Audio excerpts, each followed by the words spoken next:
Good morning. Happy Thursday. I hope you guys are having an amazing week. I want to get into today's word because I know it is going to encourage you as much as it encouraged me this morning. I'm in Revelation chapter 12, and I also want to say that I feel like it goes hand in hand with yesterday's video. So if you have not watched that video, go back and watch it because it is doing really well. I feel like people are really resonated with that video because there are people out there that are not pursuing the things that God has put in your heart because you're afraid, because you have doubt. And this, I feel like this chapter tells us almost like the why that is happening. So I'm going to get into it. It starts by showing, so John is, again, he's been getting these visions, right? And he's writing down everything he sees, and it starts by saying that there is a woman in labor, and she's representing basically God's people. She's representing us, right? And it goes on to show that she's about to give birth, and then it gives the imagery of pain.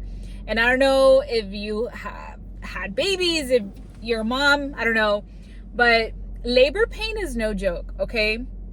And I feel like this reminds us that God will redeem those who have experienced pain, who have experienced hurt, who have been through the warfare, okay? He is a God that knows how you feel, and he will redeem you.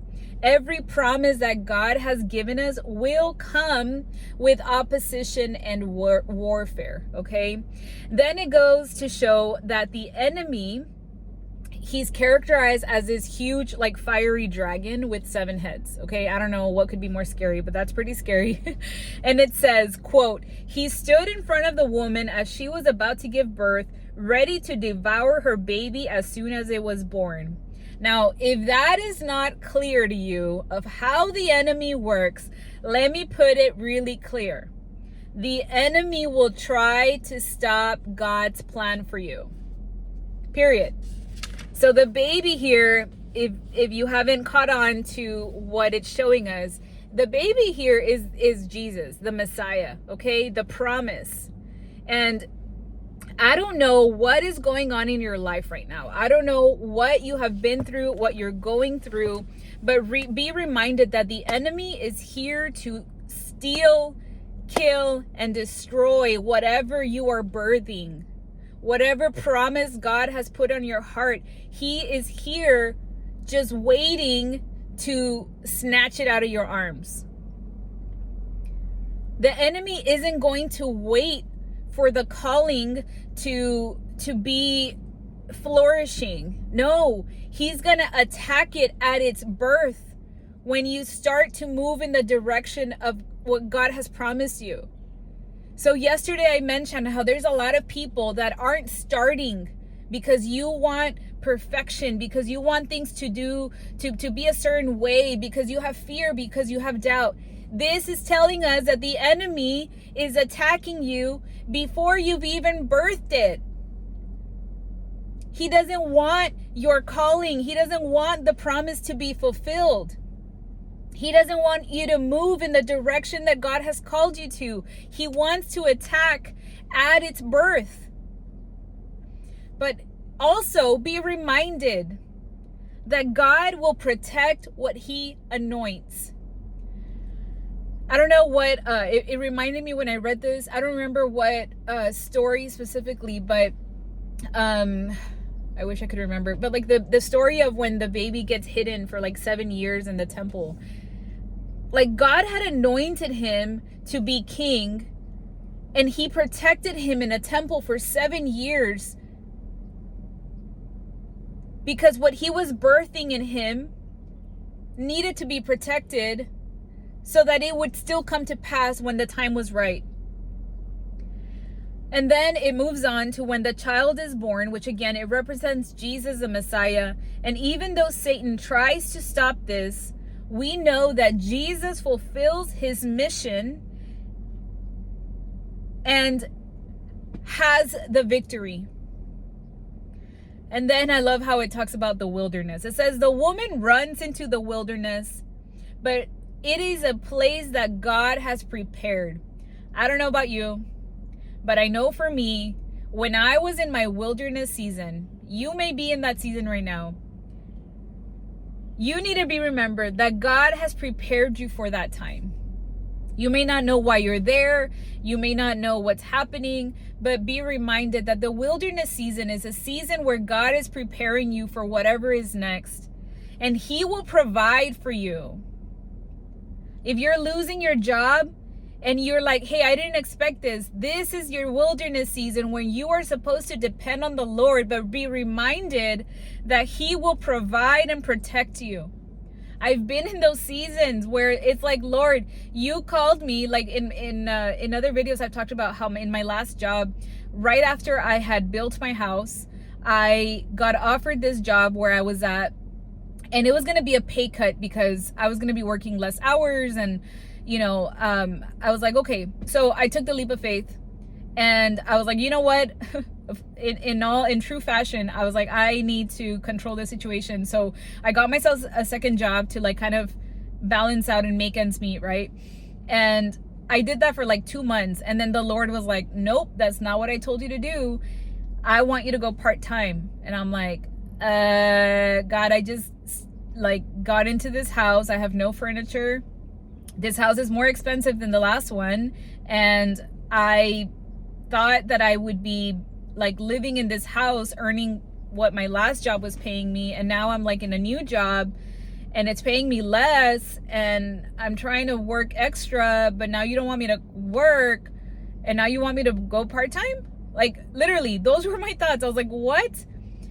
So I was obedient, and I'm like, okay. So I went part-time. That whole year was such a trying season for me. I was like living on the edge of just like, God, you said you were going to put me here for a reason. I'm going to trust you. But at this point, I'm ready to go throw this house away. I'm ready to go live in a shack. I don't care, because this is really stressful. And what He did in me that season, oh my goodness. I mean, He was already birthing something in me, and He was already starting that little flame of my faith. And the way that He delivered, and he restored, and He answered prayers. But I had to go through that season and lean on the Lord to provide and protect. So I don't know if this is you, but if you feel that you're in a wilderness season, let this be your reminder that He has prepared you for this, that He will provide for you, that He is protecting you, and He won't let you run away because He has you. You're His. And then in the story, it talks about how a war breaks out between Michael the angel and Satan, but the enemy is defeated and thrown down to the earth. And I feel like this is a spiritual victory that reminds us of what Jesus did on the cross for us. The enemy is not winning, okay? Be reminded, he is not winning. He's already lost. Jesus has won the victory. And yes, the enemy's trying to distract you, but he will not win because we have been chosen. And then it says, quote, "And they defeated him by the blood of the Lamb and by their testimony." And I just want to say that this is how we overcome. This is the reason why I tell you guys my stories, because we have to, number one, remember what Jesus did for us on the cross, the blood that was shed for our salvation. But number two is by our testimony. We need to remember all that he has done for us and speak on it. Share it. It not only strengthens your faith, because it reminds you of how God's hand has been on you and your life, but it also is going to strengthen the faith of others. And number three, we can overcome anything by living a life that is surrendered, full dependence on the Lord. And then the very last part of this chapter says that how the enemy is furious and he goes after the woman. And that's us. We're in the middle of a war. If you don't believe it, go read this for yourself. But we're in the middle of the war. The enemy is mad that you have been chosen. He He knows that you carry a promise of God. He knows that you have something that is supposed to come out. He's going to try to distract you. He's going to try to instill fear and doubt. He's going to try to tell you that you are not worthy. He's going to remind you of all your past. He's going to try to keep you in shame and guilt. He's going to remind you of your trauma. He's going to remind you of what your mom said, your dad said, your friend said, your uncle said, whatever happened to you when you were little. I don't know what it is, but he is going to remind you of those situations so that you stay stuck and immobile. The enemy is after you because you carry something that is valuable. You need to replay this video. you need to be on fire after this video. Because what you have is valuable. Put in the comments, what I have is valuable. I can't wait to see all the comments. Make sure you like and subscribe if you have not subscribed. Guys, this message, when I read it this morning, I was like, holy cow. I need to be reminded about this daily. That whenever I have fear, whenever I have doubt, whenever I believe that something isn't going my way and that I want to quit, I'm going to say no. Because I have something that's in me that is valuable, that God has prepared for me, that God is going to protect because he has anointed me, and I need to put it out in existence. And I need to remember that I'm at war with the enemy and I'm going to make him mad. Opposition will come, but my God is greater. We'll see you guys tomorrow. Bye.